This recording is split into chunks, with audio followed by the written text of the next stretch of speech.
L'information est tombée ce midi. Après la polémique autour des rémunérations des administrateurs de la SBL, sa directrice claque la porte.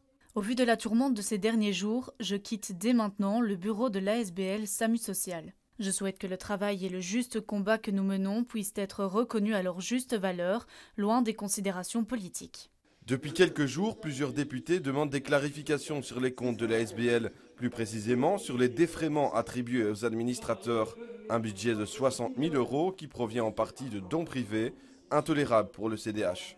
On nous dit, mais rassurez-vous, les mandataires ne sont pas financés par l'argent public, mais par l'argent des donateurs. Mais ça ne va pas non plus. Est-ce que les donateurs sont au courant que sur 100 € qu'ils donnent, pour les plus démunis, 33 € vont dans la poche des mandataires de cette association? Je ne suis pas sûr qu'ils soient au courant. Est-ce qu'ils donneraient de la même manière s'ils l'étaient? Du côté du SAMU social, on soutient que la SBL est privée, elle n'est donc pas tenue de rendre ses comptes publics. Problème, la quasi-totalité des financements de la SBL sont publics et la majorité des administrateurs sont liés au PS. L'opposition, elle, demande plus de transparence. On demande d'abord un rapport complet de l'inspection des finances pour avoir un accès complet à la comptabilité du SAMU social. Ça nous semble vraiment important de savoir qui sont les donateurs, d'où vient l'argent, à qui profite l'argent, comment il est distribué, comment il est utilisé, quelles sont les rémunérations des administrateurs.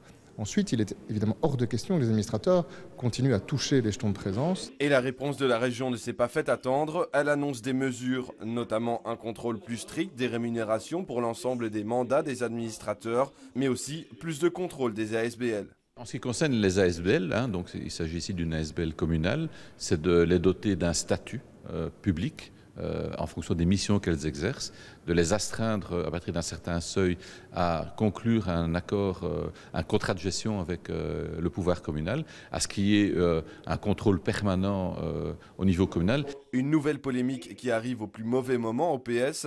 Un congrès participatif sur la transparence et les règles de bonne gouvernance doit se tenir dès demain.